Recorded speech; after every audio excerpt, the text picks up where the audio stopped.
छोट्या युद्धनौका आणि प्रवासी वाहतूक करणाऱ्या बोटी यांच्या वाहतुकीसाठी उरण येथील करंजा येथे जेटी उभारणीचा बहुचर्चित प्रलंबित प्रश्न अखेर मुंबई उच्च न्यायालयाने हिरवा कंदील दाखवल्याने मार्गी लागला आहे।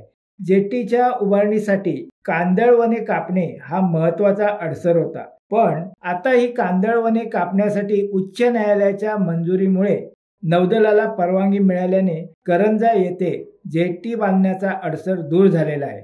प्रवासी वाहतूक याप्रमाणेच सागरी किनारा नियंत्रण नियमावली अंतर्गत या बहुउद्देशीय प्रकल्पाला मंजुरी मिळालेली आहे। मुंबई नौदल बंदरात 400 मीटर जेटी आणि संबंधित सेवांच्या बांधकामासाठी कांदळवने तोडण्याच्या परवानगीसाठी नौदलाचे प्रकल्प महासंचालक यांनी याचिका सादर केली होती। सागरी किनारा क्षेत्रातील पर्यावरण आणि जैवविविधतेला हानी पोहोचू नये यासाठी या परिसरात कोणत्याही बांधकामास परवानगी देण्यास CRZ नियमावलीनुसार बंदी आहे।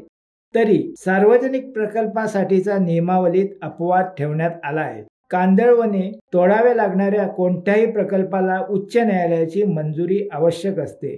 या पार्श्वभूमीवर नौदलाने उपरोक्त याचिका सादर केली होती। निरीक्षण मुख्य न्यायमूर्ती आलोक आराधे आणि न्यायमूर्ती भारती डांगरे यांच्या खंडपीठाने प्रस्तुत प्रकल्पासाठी कांदळवने कापू देण्यासाठी नौदलाची मागणी मान्य केली आहे। महाराष्ट्र सागरी किनारा क्षेत्र व्यवस्थापन प्राधिकरणाने या प्रकल्पाला एप्रिल 2022 मध्ये पर्यावरण मंजुरी दिली। मात्र BEAG म्हणजेच बॉम्बे एन्व्हायरमेंट ॲक्शन ग्रुपने केलेल्या जनहित याचिकेवर निर्णय देताना कांदळवने तोडाव्या लागणाऱ्या प्रकल्पाला उच्च न्यायालयाची मंजुरी आवश्यक व अनिवार्य करण्यात आली होती। मूल्यांकन अहवालानुसार 21 कांदळवने तोडक कारवाई नमूद आहे, पण याचिकेत 45 कांदळवने तोडली जाणार असल्याचे नमूद आहे।